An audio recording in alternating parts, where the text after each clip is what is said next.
Guys, what's up? Today's episode, I am talking to Devanne Pena.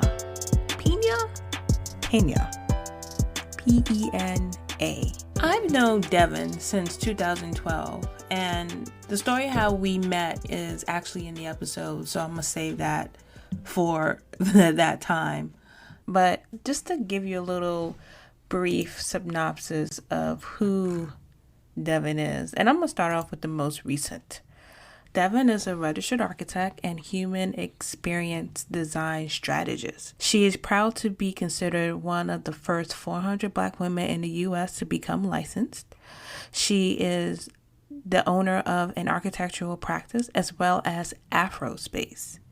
She first envisioned this venture by asking the question, how can we design resilient, habitable, and protective spaces for Black women? Afro Space, which will be launched this fall. This is on the website called Black Culture Weekly. Afrospace will be launched this fall. This means that we will continue to scale our virtual events while planning a mobile pop-up tour to hit the road in the spring. So that's her most recent venture. This interview is an hour and a half long, plus this intro, so an hour, 45 minutes, maybe almost 2 hours.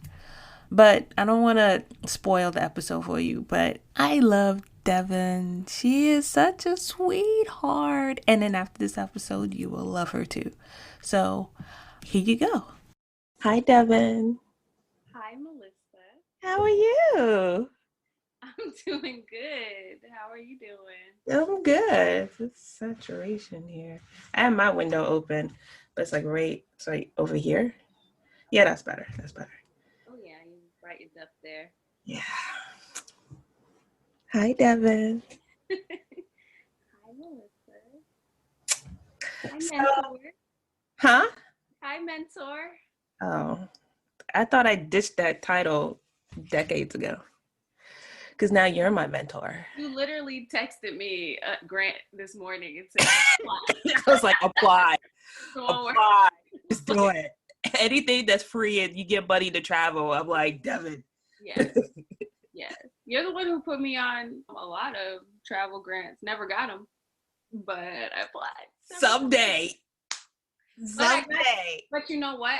It was the Wheelwright Prize I applied to. I didn't get it, but because I made basically a thesis from that, I got to speak at Berkeley. So it's because of you, because I would have never did that. I would have never put those words together for Living Monuments if it wasn't for that. Yay. I'm glad how that string branched off to something. Oh, that tree branched off to something else. Yeah. Mm-hmm. Okay, so I have a general idea what we're going to talk about, but since I know that you love to talk, I don't have really anything to worry about. So I want to start off. How did we meet? You and I met, well, it was online. It was on LinkedIn because I was in 5th year and I was really frustrated. I was going to NC State. I had to represent my final project because at the final review of 5th year, I didn't have enough print quota and money in general to produce the work that I put on my project, like that I put in the computer to like actually show. So they let me represent, and like I borrowed people's materials when they were done with it and all that good stuff. So I was just online searching in that process, or it was right after, I can't quite remember. And I came up on this article that you were interviewed in, and it was talking about why you switched from a PWI, predominantly white institution, to an HBCU. And I had never really knew anybody who had the same experiences as me. There's one other girl I went to college with and architecture school with, but we were always in different studio cohorts, and she was a year ahead technically, but was in the same studio groups. But anyway, didn't have anybody that really articulated that at least. So I really felt seen, and I was like, this is the beginning of little cyber dev, because I do this all the time now, and this is how I make my connections. But this is the first time I ever was just like, let me search this person on LinkedIn. And I found you and I messaged you, and I just kind of let it all out and told you all my friends. Vomited all over LinkedIn. Vomited all over that thing, like, bleh. And you ripped me up and you were like, I hear you. Let's get you to the AIA. You need to go to the AIA conference in DC in 2012. So 8 years ago, almost 9 years ago. So I was broke still. Nothing changed from the studio presentation. And I was like, I don't really know how that's going to happen. You were like, if you could leave, and this is like a movie, if you could leave tomorrow, I'll get you up here and you can stay with me and I'll get you at the conference. And I'm like, okay, how are we going to do that? And you were like, look up how to get up there. So I thought a train ticket would be cheaper than an airplane. So I sent you the train ticket, which I don't think it was any cheaper, but you bought it for me. And I took the train from North Carolina to DC.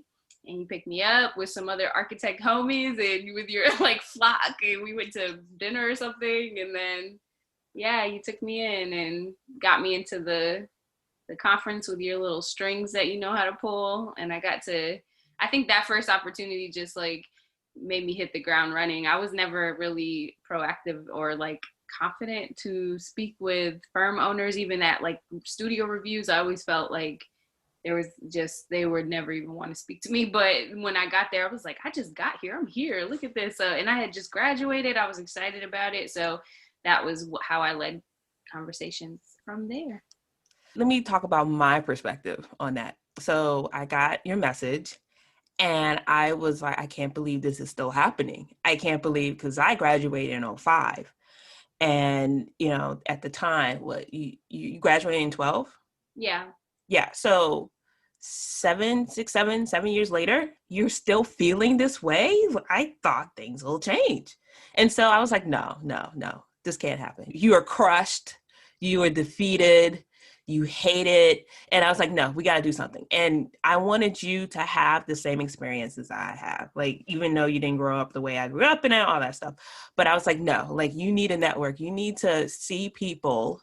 You need to be around other Black architects. You need to see it. You need to see it, experience it. I didn't have a lot of money. And I told you, like, listen, I don't have a lot of money, but I will do the best that I can to bring you up. And so I did.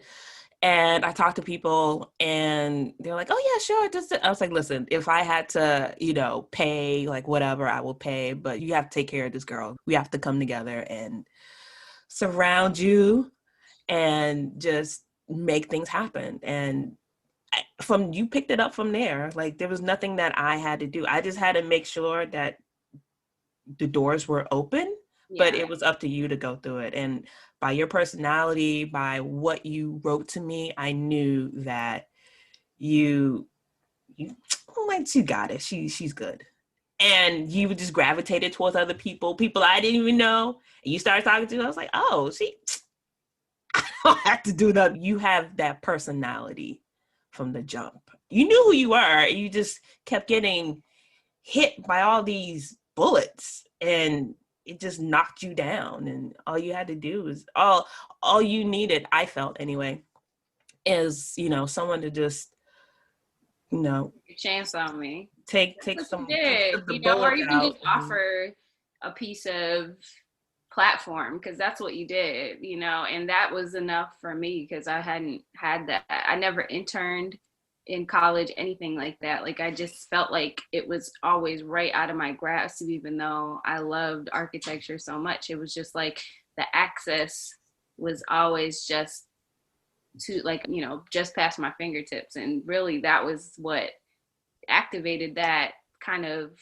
fire in me. I think I came home, I remember on the train ride home emailing, and I would never do this now because I'm just, but I got like a business card stack like 4 or 5 inches tall, and I emailed every single one of those people personally on the way back. Like, I was so just excited about getting this kind of introduction and kind of welcoming into the profession. So thanks. You're welcome. I also threatened you too. I was like, if you come to my house and steal my shit. You did not do that. I sure did tell you. I was like, just don't come to my house and steal my shit. Because I didn't know you. I remember you made smoothies and you didn't make me one and you gave me like Cheerios and I was a little hurt, but I was like, you know what? I'm just happy to be here. Okay. I'm happy to have a pillow and a blanket. I'm sorry I didn't offer you a smoothie. That was really rude of me. I apologize for that. Were you threatening me, Melissa? I know I did. I felt like I did because I was like I was kind of nervous. I remember thinking that like I could be crazy. I was like, I don't know what I'm doing. Like I just at the time I had a breakup. Faith. Oh, okay. What did you say? You said faith? I was like, breakup. Faith. I thought you were like had, you know. No, I was like, I just broke up with a longtime boyfriend, and I was like, you know what, whatever. If she was a serious. I had two. That's crazy. I think that's what we kind of bonded on too, because I was going through a breakup right there. Oh my God, that was terrible. Right in 50, at the end of 50, that was terrible. Oh no. That was awful. But I remember. But he used to take me to and from the studio, so I was like, you know, at 4 a.m, it would come pick me up, feed me when I needed it. So it worked out, I guess, for the time being. So you ended up in architectural record. You had like a whole spread, and I was crying. I was like, look at her, she was in the magazine. Do you remember that? Though. You did that. You hooked me up with oh my God, what's her name? I can't remember her name, but they were looking for I remember the name was Why the Lack of Black Architecture Students. And you made that happen because I didn't know. I guess because I could have made a connection, but no, I remember you emailed me with the lady or about the lady. I can't remember, but I reached out to her. She reached out to me because of you.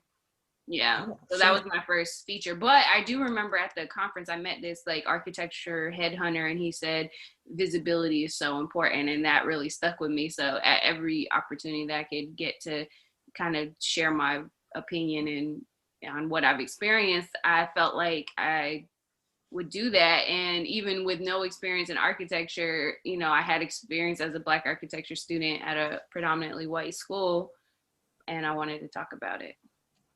Let's go back even further, because I did an interview with another woman, and she's not an architect at all, but she was focused on gentrification and how it affected her. And she's from Fayetteville. And she's light-skinned. And I was like, are you Cape Verdean? Because I know a light-skinned woman who is from Fayetteville, and she eerily similar to you. And so she's like, and I was like, what's her name? I was like, Devanne. I was like, I think I know a Devanne. And I was like, was she a teacher at one point? I was like, yes, she did do that. And then we started talking more, and she's like, no, that's not her. And I'm not Cape Verdean. I was like, oh. Yeah, so my family's not even from Fayetteville. My mom moved us to Fayetteville when I was 8 years old to get a job down there. And she was the first person really to kind of use the internet to her advantage before I did that, because she used to be in Black Voices on AOL when it was dial up, and that chat room, that was her chat room. So she got a job through Black Voices chat room. she sent us to Florida for the summer with my dad, I remember. And then at the end of the summer, she was like, we live in North Carolina now. So we never went back home. I didn't say goodbye to anybody. We went straight to North Carolina. And home was Boston? New Bedford, but yeah. Okay, yeah. Boston. It's like about an hour and a half from Boston, New Bedford. That's right. So you grew up so it's safe to say you Barbara Laurie is from, New Bedford. That's how I started connecting with her. Oh, yeah, that's right. She is from that area. So how was it so you got dumped in this military town? Like, how was... Oh man, and then on top of that, we lived in Fayetteville, but we went to school and parked in North Carolina, which is, the first day of school, we had to stop the car on the way because there was a hog crossing the road. And we passed, it's like tobacco field, cotton field. And I actually have a really nostalgic smell. Like when I smell that, it's like really nostalgic going through like the wind passing, driving and stuff. But so we went to school in the cut. Like, my mom was the only Black teacher there. There was Black assistant teachers, but she was the only teacher there.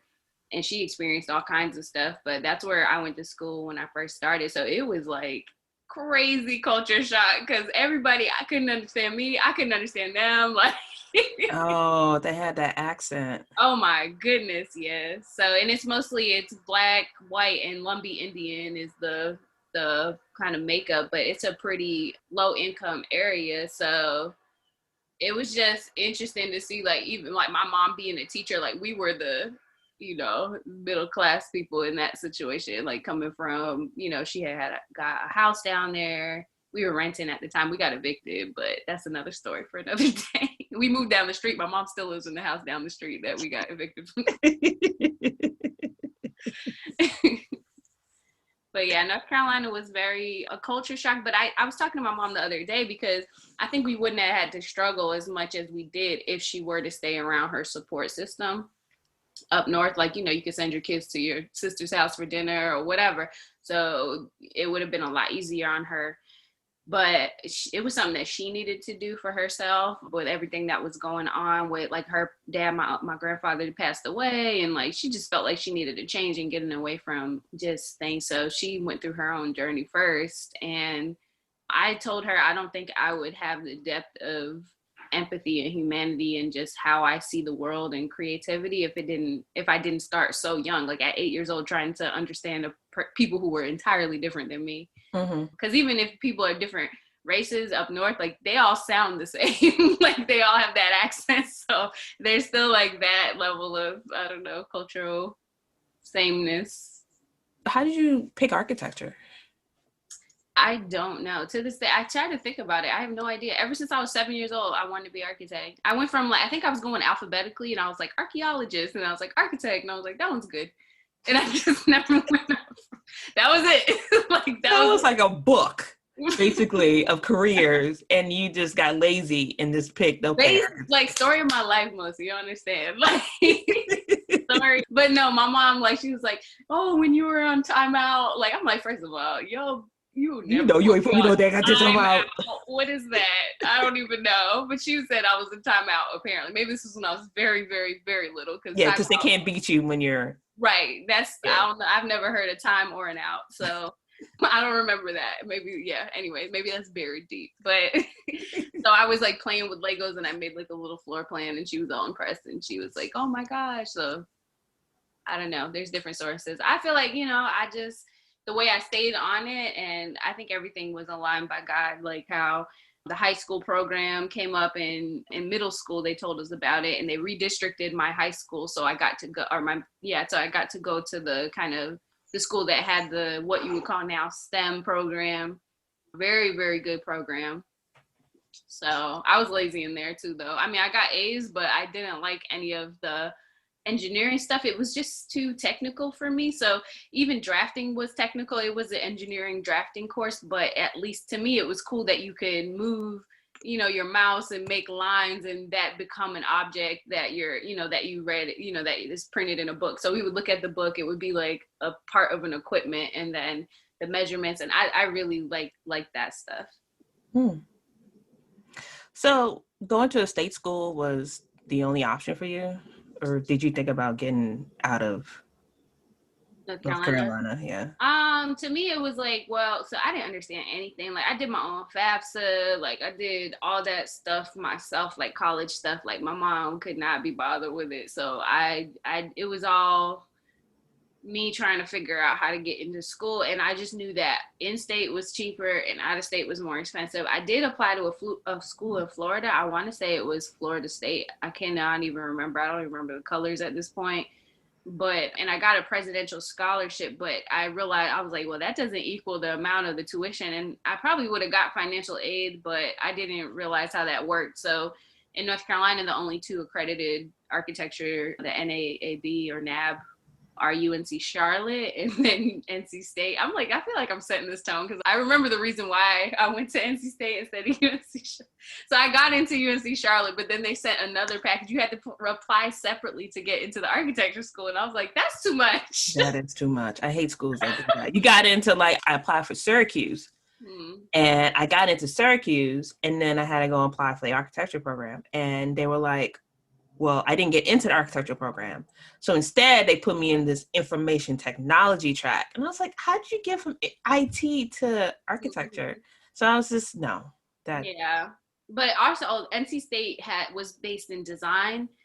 And I wanted that, like the school at UNC. And I mean, I'm sure, all of them are based in that kind of like Bauhausian knowledge, but I just was really attracted that it was nestled in the School of Design. So there was like graphic design, industrial design, art and design, landscape architecture. That was really cool to me. And then my counselor through the STEM program, it was Integrated Systems Technology Academy. Her son was at the architecture school there. So I had a connection of like, she helped me to figure out like, oh, I actually need a portfolio. I didn't know that. I didn't know any of that stuff. So she helped me out with that. So they didn't want the stuff from drafting class. They wanted art. So I took art course my senior year. How was your first year of architecture school? Yeah. Well, so when I was there, we did a full year of just design. So it's general design. And then after your first year or after your first semester, you go to your discipline. So it was, I mean, I loved it. I met my best friend, who is my best friend till this day, Eileen McDonough. Shout out. That was my girl. She introduced me to hummus. I told her, I was like, you introduced me to hummus. I introduced you to cocoa butter. It was like cocoa exchange. Even though hummus is from like, yeah, anyway, Anywho, yeah, so it was good. The design kind of freelance, just figuring out all the principles of design and that stuff I loved. And then when I got into the second semester of that turned into architecture, my professor and I did not really vibe or gel very well, I guess, because I have a progress report from like that studio from a long time ago, and it said like, I'm this, I'm that, I don't know, but I was just like, I know I was not that kid. Like, I'm not trying to be like I was the best kid, but I know, because I remember she was like, oh, well, you're not serious enough for architecture. You should go to, be an English major. I see that you like to write poetry and stuff. Because I would have my stuff on my desk, I guess. And I was like, because I was taking a poetry class for elective. And I'm like, what? Like, I was 19 years old, no, I was 18 years old. So it's just crazy that, or that age, a teenager, essentially, like you can, because somebody doesn't conduct themselves how you're used to, you can tell them that that's not the path that they should follow. So it was kind of difficult for me, and that was an awakening for me too, because our first project was to design something in a 50 by 50 by 50 box. It was for like scale and to understand that. So I just wasn't thinking, I don't know. I literally designed a 50 by 50 by 50, it was a box, like, but I cut it and I put the little punch out windows. I made it into a church too, which I'm not embarrassed about it. Like, I was 18 years old and that's what my frame of reference was. Like, I've never cut or anything like that. I never touched a piece of basswood. I didn't know any of that stuff. So like, these kids are coming out with projects that look like falling water, and I'm like, what? and they tore they tore me a new one. I remember they were so brutal, like no type of nothing. So it was very like a rude awakening, and that's when I first started to think like, oh my God, can I really do this? Am I really supposed to be here? That's it's funny because you're not like I had a lot of conversations with a whole bunch of people, but that's common. That's I say that's very common. And Black students away from architecture. Well, I mean, the discouragement, one, and then secondly, the whole mind frame that you have to think this way. Because I remember I did the AXO in high school, and I was the only person in that category. And I did an apartment building, but it was an apartment building that I'm used to seeing. So it was a box with a pitch roof, punch out windows, that was it. And then the layout was basically the apartment I lived in, and I just mimicked the other side. And so it was more of a drafting exercise than a design exercise Right. for Right. me. And so they just was like, yeah, no, and we're gonna give you third place. And I was like, I'm the only one in this category. Why are you giving me third place? It didn't make any sense to me. And I was like, what? And now looking back, I was supposed to design it. I was supposed to be creative with it, do some funky things, like your 50 by 50 box. You're supposed to, Yeah, like go into it, the planes and the volumes, and cut out and use void and all the things that you learned the first semester. But I just didn't, there wasn't a connection for that for me. But I did my freshman year. I had a professor, Michael Paz, wherever you are, Michael Paz. I mean, best design professor I've ever had, like ever. He was practiced. He knew about architecture. He wrote an architecture book with an architect at my school that was published, and we studied in school. But he was real. He told me at the end of the semester, he was like, "What grade do you think you deserve?" And I said it, and I got that grade. And he was like, because he didn't believe in grades. It was like crazy. But I mean, at the same time, it was really it was probably the most nurturing to my design skills and confidence that I've had. And that was my freshman year. So I'm really grateful I had him. But he told me at the end, he was like, over the summer, look at buildings, really look at them, like look at the bricks, and look at the corners and how they come together, and at the windows and things like that. Those are things that you're going to need to know and understand. So just start by looking at them and observing them and really taking it in. And he was like, are you sure you want to do art? And it wasn't like a discouraging way. He said, are you sure you want to do architecture? And I said, yeah. And he was like, okay, well, it's not going to be as easy for you as it is for a lot of other students. And I knew exactly what he was saying. And this is like a old white dude. And I was like, okay, like I knew what he was saying though, So I'm glad I had that first experience with him in design. And I think even now, like my leaning towards design and trying to like design no matter what, it's like, I feel like that is discouraged a lot through the profession, because that's not in commercial architecture what is needed necessarily. And especially if you didn't come from Harvard or MIT or, well, maybe not. Yeah, well, like a more prestigious school with that background. But even so, like I always wanted to be a designer. And somebody's like, everybody wants to be a designer. You gotta be a project architect and a project manager and go that track, or like a technical director, go that track. And I said, that's not what I want. What happened in fifth year? So my fifth year is where I really shine. So like at the end of my fourth year, and I got into fifth year, because you have to reapply. So I had my degree. It's a separate degree program. So I got my Bachelor of Environmental Design in architecture, and then I was applying for my fifth year, and I got in, and I was like, okay, like they still want me here. Something got to, something means it's okay. And then I was walking around and going to looking at our studio, was finished for the year, and I was walking around and I saw master's students presentations, and I looked at the projects, and a couple of them I was like, mine look better than that. Like I was like, if I can do work that looks better than the worst master student there, not to say better or worse, but I think I'll survive here. And I got a confidence. And in our fifth year, and this is just how our school was organized, that's when we really started to learn about kind of like the tectonics of architecture, like the structural and that, to me, the practical, that was in our studio. We had to apply it to studio, like doing wall sections and understanding how materials come together. And that's what I loved, because to me, that's design. And that clicked for me instantly for whatever reason. And I think that's why I went into building envelope later, because I appreciate design, but I appreciate the kind of the ins and outs of design, because I'm not just like, oh, design, like design is a science, the science of design is important to me. So anyway, I was finishing that year, and I told you I didn't have enough to print out, but we also did a 3/4 size model, like the really huge cutout of a model. And I was cool with the janitors, and I was like, hey, can I use this? Because I didn't have anybody to help me bring my big ass model over to the rotunda where we had a review. And I asked if I could use their like little dolly, and he said, yeah. So I used it. And then your final push for your last project, you're up for days and stuff like that.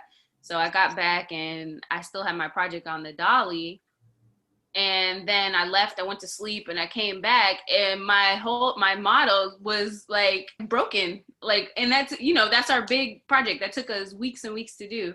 How did it get break? How did it break? Somebody took the dolly to use their own, but they didn't put any care into moving my project. They knew it was my project. And it was broken. I mean, I don't think it was intentional, but nobody owned up to it, and I was like really pissed about that. And I think it was just, anyway, I'm saying all this to say, I think it was an accumulation over the years. Like, I did win a design award or a design project competition, and it was a design build. This was my sophomore. Nope, it was when I crossed Delta. So this was my senior year. Okay, so yeah.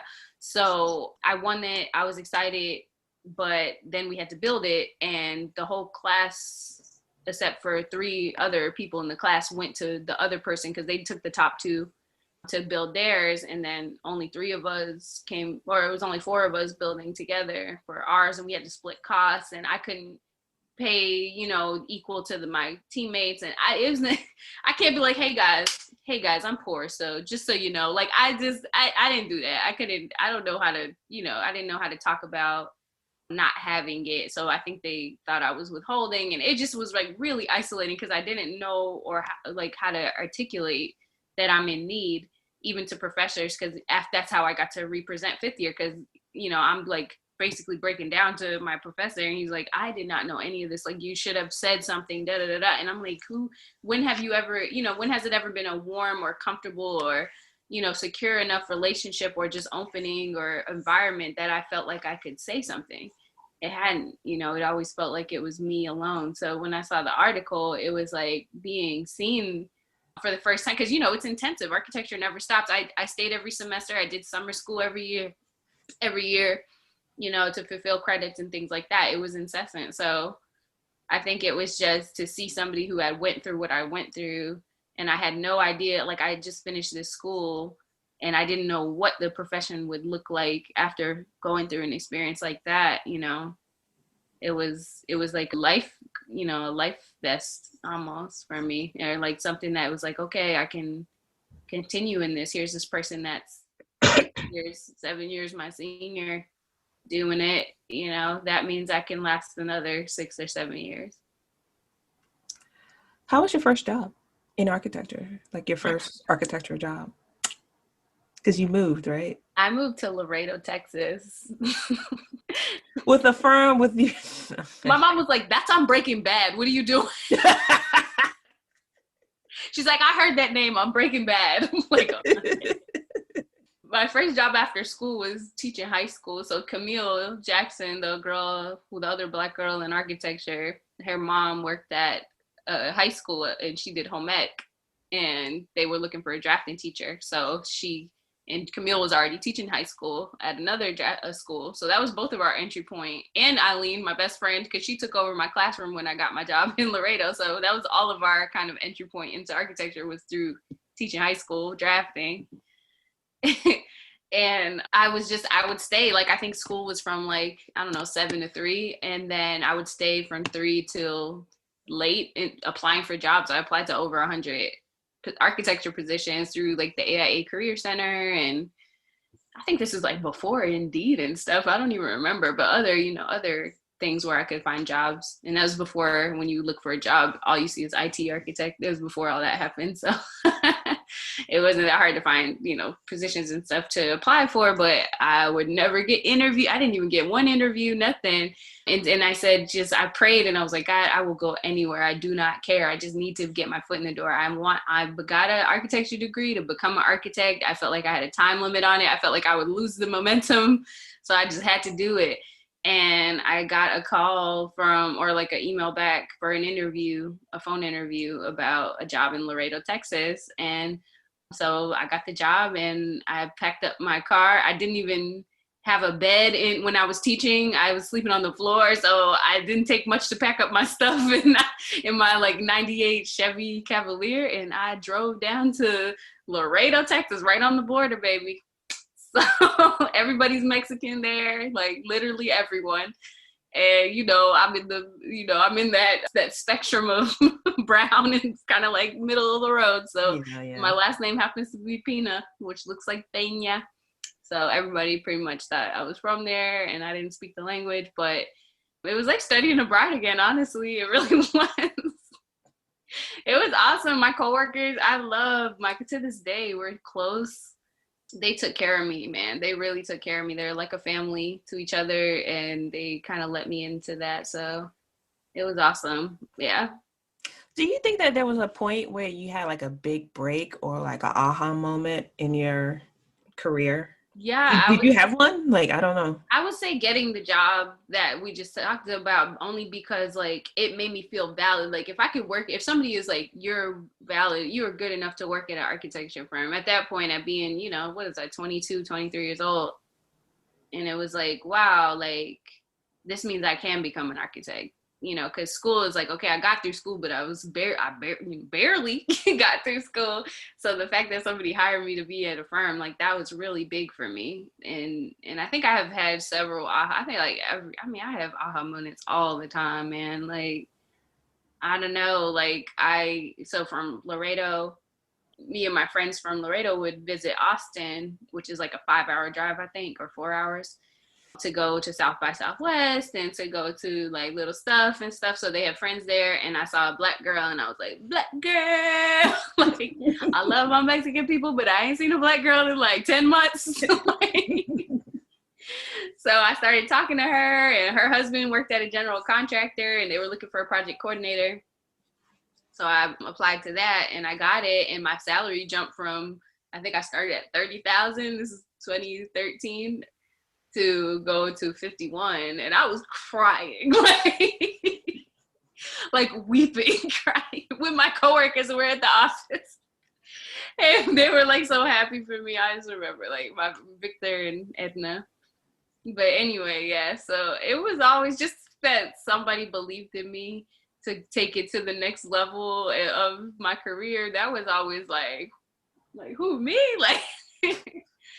But I think when I started to really understand the profession as in a whole, and it really helped go into contracting to see that, because I think when you're in architecture and you only have experience in architecture, you can get fed the Kool-Aid that you have to do, that CA is coveted, and you are not, you don't have any experience until you know what CA is about. And it was like, what is CA? Like, what is construction administration? What is that?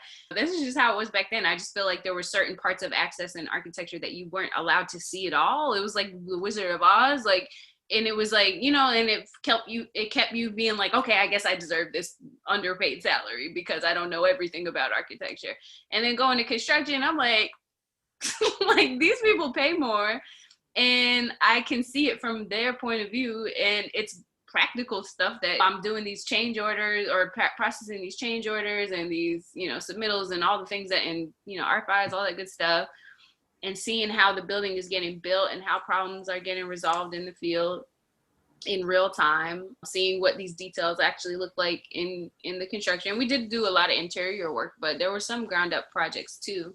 So it was just good exposure. And I think it gave me a lot of confidence, because that firm, our construction company, they were very transparent about their contracts. And we had budget meetings every week where how much this project was, being billed, how much came in, what % of construction has been completed, what they're gonna, what they're estimating for this new project and why, and that kind of stuff. So it was really interesting to see it. And then when I got back to architecture, I'm like, oh, I see what y'all are doing. Like, I was like a new Freeman or something. I was like, I see the system. I get it now. I see this little caste system of I'm not a peon, okay? Anyway, but yeah, I think having the cumulative type of experience has definitely allowed me to, in different types of firms. Like after that I went to an affordable housing firm, and seeing that their projects aren't necessarily like, they at the end of, the ones that they work with a community development center, that really helps the community. But some of the projects, it was like your client is a developer, and do they care about who gets to live in those places and how long? And that kind of thing? Like, is it, multifamily where 10% has to be affordable for the first 5 years and that's it? Like, that's not really And you creating. get tax breaks. Like, it's ridiculous. Like, it's Yeah, I didn't get, when you're young, you don't get that. You're kind of like starry-eyed and you're like, okay, I want to build for people who look like me. So affordable housing is the type of architect. I think I would look at architecture like types and not look at, how you can, or like, yeah, I think doing that, kind of breaking through that mindset, that was the aha, to be like, okay, this is how can I really impact the community? Working at that affordable housing firm, I realized that the community development group were the ones that were the architect was taking the orders from them, design too. And I was like, wait, you're the architect, like, shouldn't you be in charge of the design? But they were very that organization was very, very interested, intentional, and everything about their own design. So they had all their ideas, and if my boss wanted it to be a circle and the organization said no, it's a square, it was a square. And I was like, I have to be the owner. Okay, so I have to be an owner to get the power. It's the power. Yeah, so I started thinking about how I can do that, and I think little breadcrumbs along the way kind of help form where my mindset is about the profession and just the professional realm in general. The building and construction and ownership development world, like, it has definitely been a cumulative development of that knowledge and understanding, and it still is. I'm still learning so much. I'm gonna fast forward a little bit. You took a sabbatical. What was that about? Tired of this stuff. Man, no. So my life goal is to build in Cape Verde Islands, where my family's from. We migrated to the States in 1902. So the Cape Verdean population is really high in New England. There's more Cape Verdeans in New England than in Cape Verde. So it's like another, extension of that, but there's. Pause for a second. Why is that? Is it like it just takes one and then everybody starts going? Well, I mean, kind of, but no. So like what happened was, so from my knowledge, and the Portuguese owned Cape Verde. That's who colonized Cape Verde. And before anywhere in Africa, that's the first European presence in Africa, like permanent presence, was in Cape Verde. And this was like way before the transatlantic slave trade. This is like 14 something. So like 14, I don't know, 80s or something like that. I gotta look. But yeah, so it was a long time before the rest of the continent got colonized.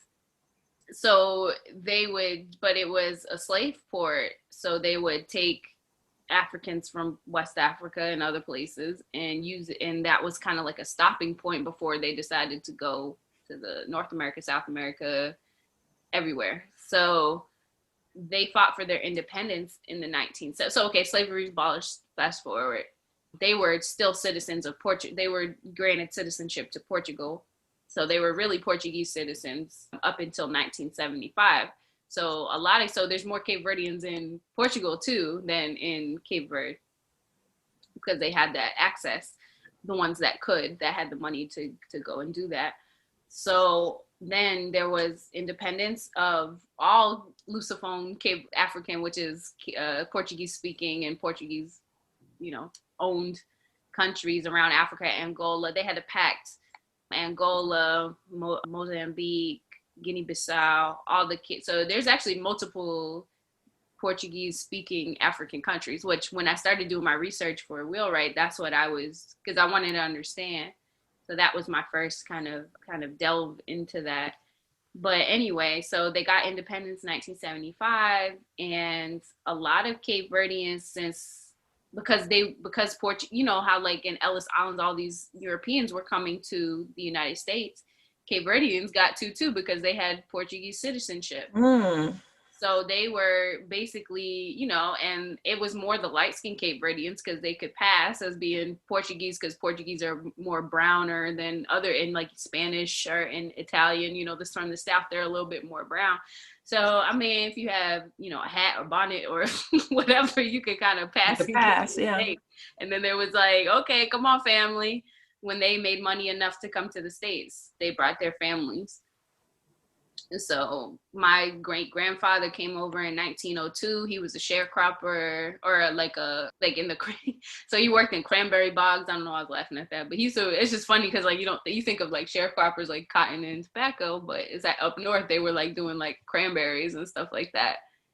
Ocean spray, exactly. But back then with DDT and all those chemicals they flooded the fields with, and had the chemical pesticide. So my grandfather actually had nerve damage from the neck down from working in flooded fields. So my grandmother had to take care of him and all her siblings, because my grandmother, my great grandmother, his wife, left and went to California. So my grandmother took care of all her siblings and her dad. I don't remember where we started that conversation, but I feel like I ended at a total different place. No, because I asked you how did all like, because I went to school in Boston, and this is literally the population, you had the Black Americans, mm-hmm. and then you had Haitians, Dominicans, Cape Verdeans. Yeah, those are the Black people I knew. So yeah, and in New Bedford, the Black people for the most, it's some African Americans, and I have uncles who are African American, right? Because they married my aunts and stuff. But the majority of Black people I grew up with were Cape Verdean, and then the white people were Jewish for the most part in New Bedford.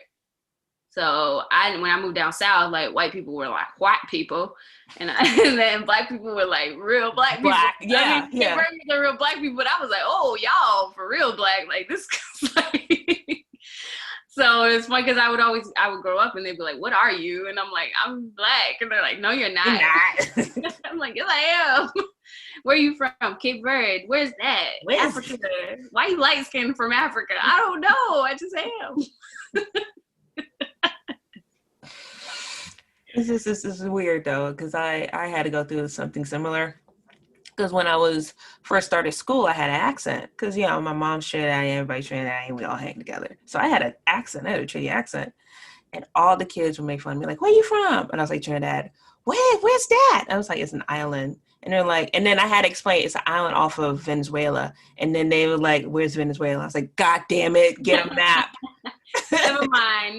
Get it? Like, are you Spanish? Like, no, what the Spanish? Where'd you get that from? Yeah. So anyway, I had to lose my accent.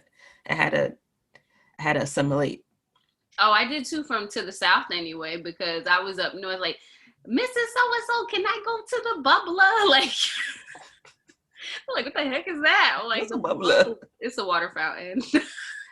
Oh, really? It's called the bubbler. Yeah. Oh, wow. I remember talking, there was a little boy who started school with us, and he was country, and I remember like in the bathroom with my little girlfriends and being like, his voice is funny, and they were like, your voice is funny. What are you talking about? You're the one that's the weird one.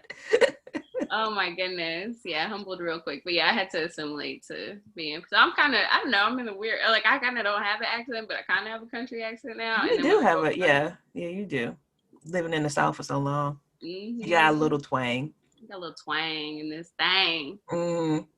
So how did you look? It was you asked your sabbaticals. Yeah. So I was just frustrated at work. I felt like I was doing a lot of technical things, and I kept getting pulled from project to project because I guess that was the need at the time at the firms I was at. So I never got to see a project to completion. It just was like, okay, well, here, do wall sections. Because I really, like I said, I really like details. I love wall sections and details, and like, it's better than doing toilets. I really actually do enjoy, building envelope stuff, but not all the time. Like, I still wanted to be a designer, and I just had like, the typical microaggressions and things like that happening. So I saved up enough money at that last job that I had at a big firm in Austin, and I was able to save and, stack up a little bit. So I said, why not now? Why not go to Cape Verde now? I want to build there one day, but I have to at least see what it's like and get to know the people. Like that was such a need inside of my heart. So I quit my job, and I had just got licensed a year ago. So like from that point, from 2016, and then I left in I quit my job in the end of 2017. And then I left to travel in January, and then I didn't stop until January 2019. So I basically traveled for a whole year, which I didn't know it was going to be like that, but it just turned out that way. How was the planning of it? You had a plan. I think I saw the plan. You had a plan. Somewhat of a plan there. Yeah, there was a plan-ish.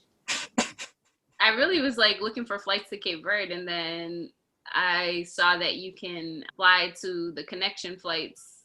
Because, you know, like, so if you have a one point destination, it's going to be a certain price. And then usually if there's a connection, it's cheaper. So I just started looking at the connection flights individually. And I just made like a spreadsheet of like 8 connections with, it was like, okay, so Boston to Cape Verde is like $1,500, but Boston to Portugal to Cape Verde that's, you know, like a little cheaper. So how much is Boston to Portugal? And then how much is Portugal to Cape Verde individually? And it ended up adding up to the same price. So I was like, well, why don't I just, and they had the same flights just every single week. So I was like, well, why don't I just take that same flight, the connection, the next week, and then I can spend a week in Portugal. And I have friends, and like you said, like I'm good at making connections and stuff. That's what I feel like when you come from low income, like that's your bread and butter right there, is connecting with people. That's how we used to survive in communities and stuff like that. So it's genuine. I like connecting with people. I like talking to people and knowing their stories and just them knowing my story. And it's actually Eileen, my best friend, her aunt lives in Portugal. So I stayed with her aunt for a week out there. So that was cool. So what was your travel? Do you remember? Like, yeah, so I went to London before that, because I also looked at from Boston to Portugal. There was a Boston to London to Portugal that was cheaper, and I was like, I've never been to London. I want to go there. And this Cape Verdean, I was like, there's a Instagram account called Nossa Criolla, We Are Creole Women, and it highlights Cape Verdean women around the world, because there's a Cape Verdean diaspora like in Europe. There's a lot of Cape Verdeans in Portugal, in Amsterdam, like Rotterdam, Amsterdam, like Netherlands in general, Italy. Like there's Cape Verdeans literally everywhere. It's crazy. So she highlights different women from around the diaspora and in Cape Verde about like the wonderful things that they're doing. So I DM'd them on Instagram, was like, hi, I'm going to Cape Verde. I don't know anything. My family's been in the States forever. And she was like, oh, message my personal account. So I talked to her, and she's like, I actually don't live in Cape Verde. I live in London. I'm like, oh, that's my first stop. And she was like, oh, where are you staying? I was like, I don't know. She was like, girl, you crazy. She was like, it's expensive here. Stay with me. So the same thing, like how you let me stay with you, she did the same thing. And, you know, it could have been like, this girl could be crazy, but it worked out. And then I stayed with her family, her brother and his family in Praia in Cape Verde. So I went from Boston to where I stayed with my other friend from architecture school for a day, and then London with Isilda, Lisbon with Eileen's aunt. I went to Canary Islands. I stayed in a hostel for $9 a night. Then Cape Verde, I went to different islands there when I met people also online. There's a rapper named Butchart there, and if he follows me, I think, and I follow him, and I was like, oh, I'm going to, and he was like, oh, I know another American Cape Verdean that's living in São Vicente, and that was like my first stop. So I stayed with her when I got to São Vicente and did Carnival. It was amazing. And then I stayed with her my friend's family. I went to my islands, Fogo, and I climbed a volcano, an active volcano. And then I took a boat to Brava, my mother's islands, and I stayed there, and I searched for my family based on the family tree that my aunt gave me. I didn't end up finding anybody living, but I have some documents I'm still working on trying to find family. Then I went to Morocco. And I stayed with a friend that I met at Carnival who was from Morocco. And then, so I went to Casablanca. I took the train to Marrakesh. And then after that, I went to Italy, but I had to do my taxes, so I didn't even leave my hotel when I was there because I missed my flight and I was only there for like a day. But I did get to watch. It was in this little city outside because I went to a smaller airport. I didn't realize it wasn't in Rome. It was like an hour from Rome, so I just stayed there. But I loved the people in the hostel. It was like a apartment hostel, so they really lived there. So they were really nice and cool. There's this guy named Giuseppe who was like in love with me, and he was like 4 feet tall. I remember that. And then let's see, Italy. Where else? Then I went to Paris. I lived in Paris for a month. Oh my God, this is crazy. I lived in Paris for a month because the girl who I met at Carnival, she's half Cape Verdean and half French, and she lived there. So I stayed with her. And then Rotterdam and Zaandam, which is really close to Amsterdam. Then I went back to Paris. Then I went to the south of France. I went to Bordeaux, and then I went to Ethiopia. Oh, okay. So at this point, so back when I was in Cape Verde, I was talking with Mike Ford, who's the hip hop architect, and he was and I've done a camp with him. He does the hip hop architecture camps. And he was taking it to Kenya, and I was already in Africa. And he was like, "Oh, I'm coming to Africa too." Like, I'm like, "Oh, that's crazy. We're just catching up." And he was like, "Well, you should come." And I was like, "Oh, don't play with me. You already know. Like, I'm already on the continent. I will find a way." A way to get to Kenya. Yes. I will get there. So I was like, in my mind, I strategized. I said, "Okay, how can I get to Kenya? Which is probably easier because I'm going to Paris." And then so I found flights first of all from Ethiopia, Rwanda, and Kenya. It was the same thing, like from Paris to Kenya, and I broke down the flight from Paris to Rwanda, from Paris to Ethiopia to Rwanda, and it was the same amount. It was like $100 to fly from Ethiopia to Rwanda. So I spent like another $1,500. So altogether, my trip was $3,000 for the whole year.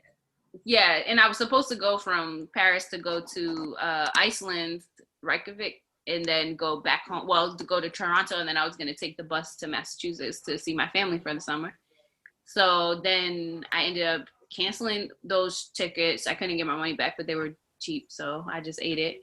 And then I went to Ethiopia, Rwanda, Kenya, and then I spent oh my gosh, how long were we there? I don't even remember. Just 3 weeks or something like that. We went to Samburu and helped with the girls, Samburu Girls Group Foundation. It's young women who are coming from local areas and villages that have experienced like different kind of outdated cultural practices that are harmful to the female body. So they come here to learn and get education, and the organization sponsors them. But it's not like a European or American organization. It's a Kenyan organization. The woman who started it, she's a Kenyan woman, and she has her doctorate. She's amazing.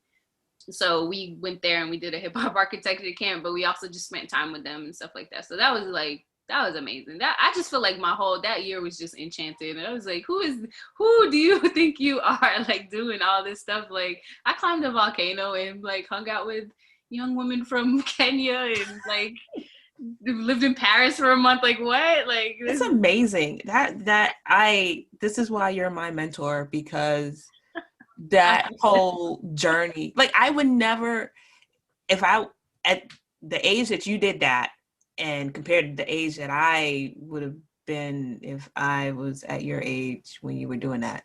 I was 28 because it was I called it my golden year because I turned 28 on August 28th. Okay, so back when I was 28 years old, I was not thinking about traveling all of Africa and little parts of Europe. Like I was not no.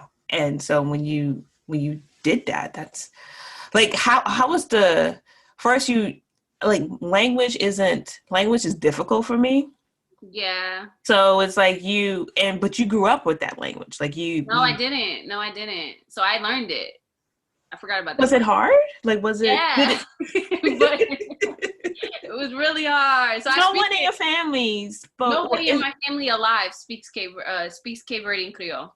Nobody, because they're taught to learn English because you have to get paid, you have to make money, you have to get a job. So they had to learn English. So my grandmother spoke it, but she wouldn't speak it, all the time or anything. She would speak it when certain people came over the house and stuff like that. But my mother doesn't speak it, like her and her sisters and brothers didn't speak it or anything. And same thing on my dad's side, because they had to assimilate and learn American culture to survive, and a lot of people from that generation that came over, they didn't keep it, unfortunately. So I knew certain words, like, and we cooked the food, and my granddad used to listen to the music, had the old records and stuff, but no, we didn't know the language. So, and I'm just one more generation removed from it. And then I grew up in North Carolina, so I really wasn't around any, because I could have went to Boston, because a lot of people in Boston and Cape Verde, they speak Creole, because there's like, I don't know, like they have more newer generations coming. And New Bedford is such an old community that, like, usually when Cape Verdeans would immigrate, they would go to Boston. So anyway, yeah, so I got a tutor when I was living in Austin, and she taught Brazilian Portuguese, but I was like, close enough. Like, I need to learn something like that's, in Creole, our Creole is based in Portuguese and West African dialect. So I was like, at least I could get the pronunciations, because it's so different than Spanish, like so different. So, she went over the alphabet, and she went over certain, like, just sentence formations and different words and stuff. So it was just an easier transition so I bought a book that I think some university in Boston, they taught a Cape Verdean course. So this Cape Verdean man created a workbook. So I basically taught myself through the workbook. And then when I lived there for 3 months, my friend, she spoke English, but her brother did, but his family didn't. So, most times he would be at work, and I would be there with his wife and their kids and her sister. And none of them spoke English, so I had to learn, and they were really, really good at teaching me too. You gotta be humble at it, because they're gonna laugh at you every day and all the time. But it was so fun. Like, so yeah, I learned what I'm not fluent. I still want to take a course so I can become more fluent, but I can get by and connect with people, because I feel like you can't really connect with anybody if you can't speak their language. If you can't speak the language, yeah. There for the most part. So I really learned how they live, how they structure their days, where they go to celebrate, where they go to mourn, and what they eat, and how they, stuff like that, and how they come together in community. And it was really, from an architectural study standpoint, it was really fascinating, but it was also my culture, and seeing similarities in how their personalities are to people in my family, and even seeing doppelgangers for people that was weird, like being like, oh my God, that is my brother, like that dude looks that's me right there. Yeah, it's so weird, but it was really, it filled my heart. And I feel like I struggled so much growing up and going through architecture school and starting in the profession, like,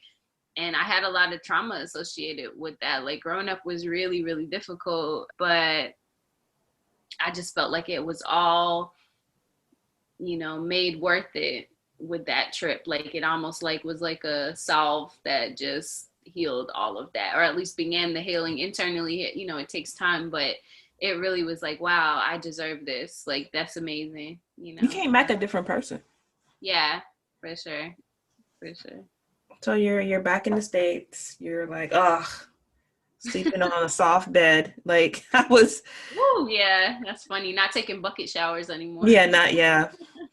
living in a backpack. Water out the tap. Yeah, I used the same backpack for 4 months. I only wore 4 outfits for 4 months of my life, or 5 months of my life. And I was in all kinds of different climates. I had to make it work. Like, put all of the clothes I had on in the cold climates. I didn't think that through. I gotta go. So you came back, and what was the game plan when you came back? Get a job, because I'm broke. No, so I came back, and I still had a little bit. Oh my gosh, this is how you know you're 28. So like, I was just like, I'm just gonna make it sure I can still go, because I really wanted to do so when I was in Cape, actually right before I left for Cape Verde, me and my friend Stacy, my best friend, she works with unaccompanied youth, and she had this idea and I had the architecture side, and we just kind of came up with this community program and development idea called the livelihood neighborhood. So it would take kids from 8 to 20, I think 20 years old, and that have unstable housing situations. And like, we went through like, okay, what are the levels and stages of unstable housing? Like, how does it go from like least secure to most secure, you know, and just doing kind of design exercises behind it. And I created a present when I was in Cape Verde. I created a presentation for it, and I sent it to her, and then she was presenting it to people. And like, that was my passion. So that was what I just knew in my heart, like, that's what was gonna go. Like, that's what I'm gonna do now. And I started my firm in the same year, ArchiDev LLC, and I did like 2 small projects.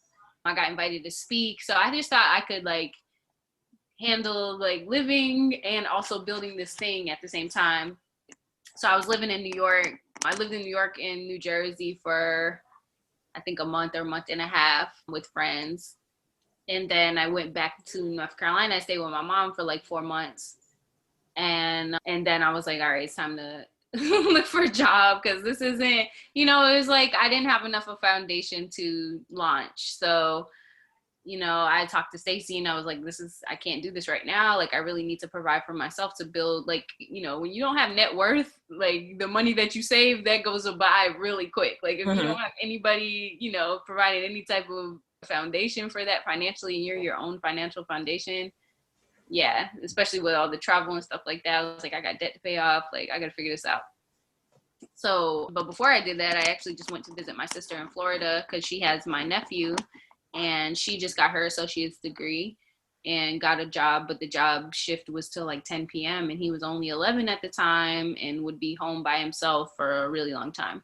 So I was like, well, I could, you know, I'm still moving around doing my thing, so let me come down there, help out. So I did that. I happened to apply to a couple jobs in the local area while I was there. And then I got a job as a project designer. And I was like, what? I can get a job? Me, a project designer? Whoa, like, this is what I've always wanted. Like, I come back, it's full circle. And it just didn't look how I thought it was going to look. Like, I was in Photoshop every day, changing Publix grocery stores facades from one brick to a different color brick. And I was like, every single day. And I did get to design a pretty cool brewery on my own, because it was a huge development that they had to design several projects on. And they really just, it was like, oh, we can't, you know, just do something. And I did the most.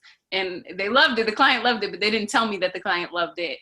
And then they took the guy who sat next to me with the associate's degree to all of the meetings and all of the, you know, I never got to get hands-on or in, like, it was like, there's just, they didn't want, like, I'm not a desk jockey. I'm not just going to sit at my desk. Like, if I design something that is you like and the client likes, and I can't even interface with that client, you know, and it's kind of like a catch-22 for firm owners, because you're like, okay, you're new here, but at the same time, if you don't respect me enough to include me, then I gotta go. So, you know, I can't just sit around and wait. And there's no plan. There's no conversation about your plan for me. You're just telling me to hold tight. Sorry, I don't put my trust in a company that, you know, I can't do it. So I had to go. Then I was working in building envelope for a while here. And then I started Afrospace. So. Afrospace, what's that? Oh, you know what that is. I know what that is. I don't think anybody else knows what that is. What's Afrospace, Devin? Afrospace is my baby. It's my little tiny baby, and I love it so much. Afrospace is a startup, a brick and mortar startup, hopefully.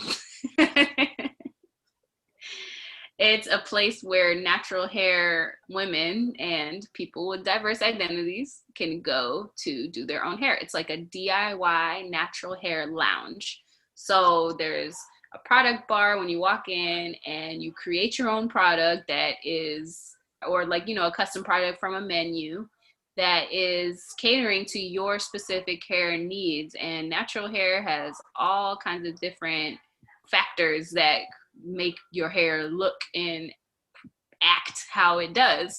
So, you know, different hair requires different combinations. So it's kind of like a customization bar for your specific hair needs, and then offered at the lowest cost on the market, because natural hair care that is actually all whole ingredients is hella expensive. So I wanted to run a model to see how we could provide it at a cheaper cost, because I think clean hair care should be accessible for all of us. And I really, my target audience is Black women from all different backgrounds. And, you know, we are the most underserved for the most part in the country. So, and that means the lowest with the lowest socioeconomic status. So I wanted it to any Black girl, any Black woman to be able to walk in there and feel welcomed. So there's no membership. There's a VIP membership if you so choose, but just to walk in and get a product, you know, I wanted to model it similar to like a coffee shop where if you broke, but you just need a cup of coffee, you can get the cheapest coffee on the menu. And like if you're studying for your AREs and you need, you know, a $2 cup of coffee, like a drip cup from Starbucks, which is their cheapest offering. I know that very well. And you could do that, or you could go crazy and treat yourself and get, you know, $20, $30 products, whatever. So it's just a place to protect our mental health and our ideas and our, you know, our energy that we put into our ventures that we want to start, because I think Black women are very entrepreneurial and enterprising, and sometimes we just need space and support. So this Afro space, so I would walk in looking for a shampoo, conditioner, like, or is it? I'm still figuring. So we have 5 projects going on, and one of those projects is our product creation plan. So right now I'm in between deciding, like, are we going to do more not topical, but is that topical? But like hair masks and rinses and things that are more like if you have problem issues with your hair, or like the treatments that you would do like weekly to monthly, like you would only do a protein treatment once a month, but it would be like a juice that you would get at a juice bar, where it would have these different natural ingredients that we blend up and give you. Or will we have, you know, something more substantial like your LOC, you know, but I'm like, can you make a natural leave-in conditioner, or are you going to go with not today? I'm going to go with not today, because that is the best leave-in conditioner there is, period. So I don't know if it would be more treatments and kind of like a hair spa in that sense, like the things that you need to show your hair a little bit more love when you so we might do deep conditioners, hair masks, oil treatments, like different oil combinations. So we're still figuring out what those offerings are on the bar. And then we're also doing a product merchandising. So it will be kind of like a mini, like if you could go to a beauty supply store that was just for naturals, that's what we're going to have, like a little store aspect of it as well, for just additional stream of income for the shop. And I do want to franchise, because I originally approached this like, you know, the design problem of how do we create space for Black women and how do we create economic opportunities for Black women. So, you know, that's creating a job lane of a skill that we already have, but it's not a skill that you get paid for unless you're going to beauty school and then going to a salon to do professional styles. But even, you know, naturals, we only go to the salon maybe once a month. I don't ever go to the salon, but, you know, for the naturals that do go to the salon, it might be once a month, you know. So I wanted this to be a habitual space that you could go every day if you wanted to, and that kind of thing. So can't wait. I can't either. But yeah, I want to provide job opportunities there, and then opportunities for ownership eventually. So right now I'm looking at starting a property, and then we're going to do a pop-up tour once everything, you know, with COVID and everything is safe to do that, and thinking about ways to do it outside. And, you know, we're kind of in this brainstorming phase, and I'm still kind of creating what it is. We have an investor, which is awesome. But at the same time, it's still really early. So I still want to make sure that I know the ethos of the company language figured out, and, you know, what all we really want this to be. So I really have to figure out what it is. What it isn't, to figure out what it is. And that part is kind of hard, because it's like when you're going down a lane of trying to understand information, and then you realize that information doesn't apply to you, but you already like spent a day reading about it. Like, I feel like, you know, that stuff you have to like rely and be like, okay, I learned this for a reason. One day it will come to be, you know, come into the reasoning, but right now it doesn't. But you always get like kind of a little cookie crumb on that path that you kind of proceeded to go down. Like for REITs, I was learning about REITs because I was like, oh, I can create a real estate investment trust. I can get 100 people to invest, and then we can put a down payment on first property. So that's all well and good, but there's a lot of fees that are associated with REITs. But that goes back to looking at your network. So I went back to good old LinkedIn and I searched REIT, and I found somebody with mutual connections, and also a Black person, because we're more likely to help out each other. So I just reached out to him and said, hey, could I bother you with a 20-minute conversation? I'm looking to form a REIT. And, we talked for, I don't know, like an hour. I have notes on it. He was saying all kinds of things I don't understand, sound like a different language.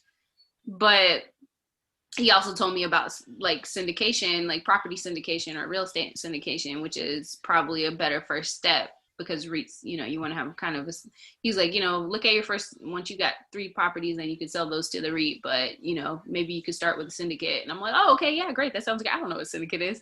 So I was like, let me research that a little bit. So it's just like little piece by piece kind of building it. And I always have second guesses, but like as an entrepreneur, it's crazy. I'm like, is this what I'm supposed to be doing? It's so different than architecture, but I'm using all the skills that I acquired in architecture for design strategy to create this business. Hopefully when we get to outfit spaces, that's when I can, it's more interior design, but maybe we could do some additions or remodels and things like that. And I already got the stamp. So I can do that myself. So yeah, it's just taking it a day at a time, but it's exciting. And I do always have to realize, like, I'm living like, I'm doing it right now. Right now it's happening. It's not, and that's hard. You're always an inspiration to me, because it's like, I won't say stuck, but I never thought of, well, let me put it this way. My sister, I use my older sister, for example. She worked at the same job for like the past 25 years. That's what I thought that my path would be. I will be working at an architecture firm for forever. Whether you're happy or sad or mad or whatever, you just stay there till you die. And you keep reinventing yourself. You keep asking yourself, is this enough for me? And that's what life is about. I'm glad that you emailed me. I'm glad that you hooked me up at LinkedIn, because to see your progress, to see how you just keep improving yourself, you ask yourself a question and then you go 110% in trying to find the answer to it. And it's why I have this podcast. It's because of you. Like, because I asked myself a question, like, why did I get into architecture? And start investigating. And it's because of you. And you put the travel bug in me. Like, I never thought about traveling, like leaving the United States. I never thought of that. But you like, I'm going to find out who I am. And I'm like, maybe I should find out who I am. And, it's little seeds that you plant. And I don't know where your seeds come from. But, your stories, your random texts, like, you're like, oh, you random calls. You're like, yeah, I'm going to move to Antarctica. And I think I need to save the penguin. So I'm going to.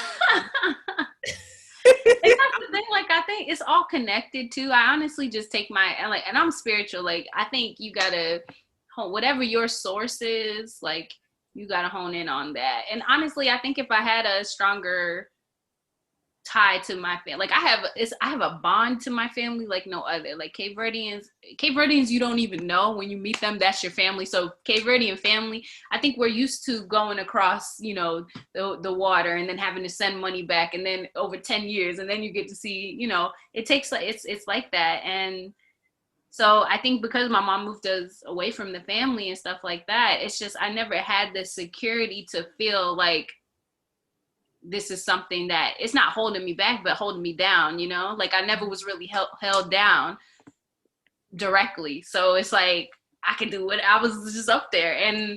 But I do feel like it was all connected. Like the questions that I asked, I'm not just pulling my out of a box and they're all random. Like they're informed by the last answer that I got from the question I asked. So I think like some people from the outside in can look at my journey and look at it as really just like all over the place. But I do feel like everything I've done and everything I've learned, it's all cumulative. I think it's all leading up to the same things, because learning about the built environment, like I'm thinking about Afrospace, like, okay, I can think to do this community center, but have I lived in a community for like 10 years or even 5 years or 2 years where I'm gonna, take the time to get to know and like participate on these council boards and some people go that route, and I just haven't gone that route. So I'm thinking of it in a different way. Like, how can I create capital? How can I create generational wealth for myself and other people's families? Because once I make money on Afrospace, I'm gonna pour that into Cape Verde. I'm gonna pour that into Fayetteville. I'm going to do what I can. And even and with Afrospace is doing that, is creating a space for us. And if that's what architecture is creating spaces where people can express. And like, that's what we learned in school. I remember, I think it was, oh my God, Le Corbusier. I think I used him as a precedent project. And he talked about like the project he did in India, and it was creating more than the function of the building was a government building, but the way that he designed the space was for experience, so that people could feel that they could be expressed. And my first location might be in the shopping center, but it doesn't always, like, if you have the humility to think about your practice of architecture in a different way and really put it back to the people who you're serving, and not necessarily the prestige of it all, because we never serve us. We never get a chance. Like, architecture has never, this is the only way that architecture has touched my life. Personally, in my personal life, no, architecture has never touched my life. In my friends' lives, my homegirls, my homeboys from back home, architecture has not touched their lives. Like, and I want an architect who I am, which is the knowledge that I've gained through architecture, to be able to, smartly and strategically create spaces for them. Like, that's my goal. And if I can do that, then I'm a good architect. That's some deep shit you just said. Two things. One, I never, like, that Antarctic example wasn't meant to. No, I didn't mean you. I meant people I didn't like you're so, no, that was not it. It's the fact that when you discover something about yourself or about anything, it's like, I want to explore this deeper, and the deepness benefits you. That's why you're doing it, and it benefits. It'll eventually benefit your community and because that's everything you've done is not only for yourself, but the core of it is the community, your family, or your environment, or like, why we all get into. And the second part of it too is architecture. Like, you're absolutely right. Like, architecture has never, I don't want to say never done anything for us, but it's like, why? I mean, has it though? Like, if you think about it, has it? And even in the profession, we get, because how real we gonna get? You know what I mean? Like, in our personal life, you grew up in poverty. Yeah, I went to a school that was designed by an architect, but you know what I mean? Like, has it ever, other than things like, there's government buildings, there's hospitals, but what's our access to healthcare like? What has our access to education been like? What has our access to civil servants through politics and things like that been like? Not all good experiences. So, you know what I mean? Like, it's like, as a whole, I can't affect that. I can't change the system of racism, but I can systematically create a counter system. Will it be as big and impactful? No. But can I create a system? Like, I am thinking about it systematically. I wasn't thinking of, I'm going to build this one space. Like, I'm thinking of Afrospace as being a franchise, even globally, because there's Black women everywhere, and 80% of Black women have natural hair, and it's only growing. Nobody's doing relaxers anymore. Like, that's a thing of the past, and no shame to them. They could come up in the space too. You won't get a relaxer here, but you can nourish your scalp, which you need as well. You probably need it more, Mm-hmm. Right. So it's not to exclude anybody, and it's not to exclude, non-Black women. Like, it's, if you have a child that has natural hair and you don't know what the heck to do with it, come on through. We'll have a class, or you can get a consultation and stuff. And that's like the big thing. Like, we are rediscovering our hair all the time. Right. Our hair texture changes as we get older. It does. And and then when you have a child, their hair texture is not your own hair texture, Right. Even when you have a child, your hair texture changes. When you change climates, your hair texture changes. Like, there's so much to our hair. Like, I've cut my hair 10 years ago for the first time, and I had locks, and then I had an afro, and then I did a taper, and then I did a buzz, and now I'm growing it back out. And my texture is totally different than it was. And in Florida, it's definitely different. So, and it requires different products. In different seasons, it requires different products. So it's crazy. I think there's a market there, and if we think about it like that, there's definitely a market there, and there's a need for this sense of community. So it'll be interesting to see how things pan out with the pandemic. But I think it's a space. It's a new, and if I really like gas it, it's a new typography. You know what I mean? Like it's a new typology. I mean, it's a new space, a new type of space. This is not something. It's not a salon. It's not a lounge. It's a space for Black women that actually can be profitable. It's not like a house. Like, how can we do this without getting, or totally relying on community sponsorship or sponsorship from the government or other large companies? Like, how can this be self-sustained? How can this create profit enough to make it its own engine? Mm-hmm. And I think thinking about it like that with a, capitalist lens, I guess you could call it, or a business lens, it's more is what is gonna, set it apart from businesses that we don't, that fail. Mm-hmm.